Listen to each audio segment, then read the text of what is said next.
ప్రభు పేరట మీ అందరికీ శుభాభివందనములు. ఈరోజు మన అనుదిన వాక్య ధ్యానమైన ఎడారిలో సెలయేర్లలోని వాక్యము. నేను పాడిన పాట రాత్రి అందు జ్ఞాపకము చేసుకొందును. కీర్తనల గ్రంథము 77వ అధ్యాయము 6వ వచనము. పాటలు పాడే ఒక పిట్ట గురించి విన్నాను.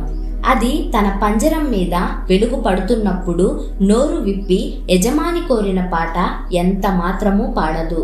ఓ కూని రాగం తీస్తుందేమో గాని పూర్తి పాట మాత్రం పంజరం మీద దుప్పటి కప్పి చీకటి చేస్తేనే తప్ప పాడదు. చాలా మంది చీకటి అలుముకుంటే గాని పాటలు పాడడం నేర్చుకోరు. నైటింగేల్ పక్షుల గురించి ఓ మాట ఉంది. ఆ పక్షి ముళ్ళుకేసి తన శరీరాన్ని గుచ్చుతూ పాట పాడుతుందట. దూతలు పాడే పాటలు రాత్రిళ్ళు మాత్రమే వినిపిస్తుంటాయి. ఇదిగో పెండ్లి కొడుకు వస్తున్నాడు, ఎదురు వెళ్ళండి అనే కేక అర్ధరాత్రప్పుడు వినిపిస్తుంది.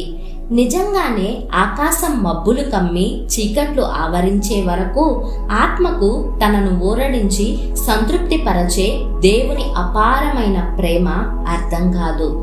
వెలుగు చీకట్లోనే జన్మిస్తుంది. ఉదయకాంతి రాత్రి చీకటి కడుపులో నుంచే వస్తుంది. నటాలి అనే పదవి భ్రష్టురాలైన మహారాణి కోసం దక్షిణ ఐరోపా ప్రాంతాల్లో వెతకడానికి వెళ్లిన జేమ్స్ క్రీల్మన్ అనే ఆయన ఇలా రాస్తాడు. అదో మరపురాని ప్రయాణం.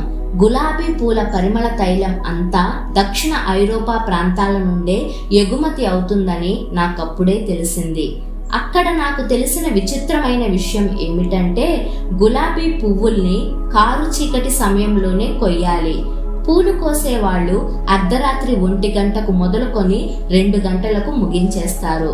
మొదట్లో ఇది నాకు మూఢాచారం అనిపించింది. అయితే ఈ దివ్యమైన మర్మాన్ని అడిగి తెలుసుకున్నాను. వైజ్ఞానిక పరీక్షలు రుజువు చేసిందేమిటంటే ఉదయం అయ్యేసరికి గులాబీ పూలలో నుండి 40% పరిమళం తగ్గిపోతుందని.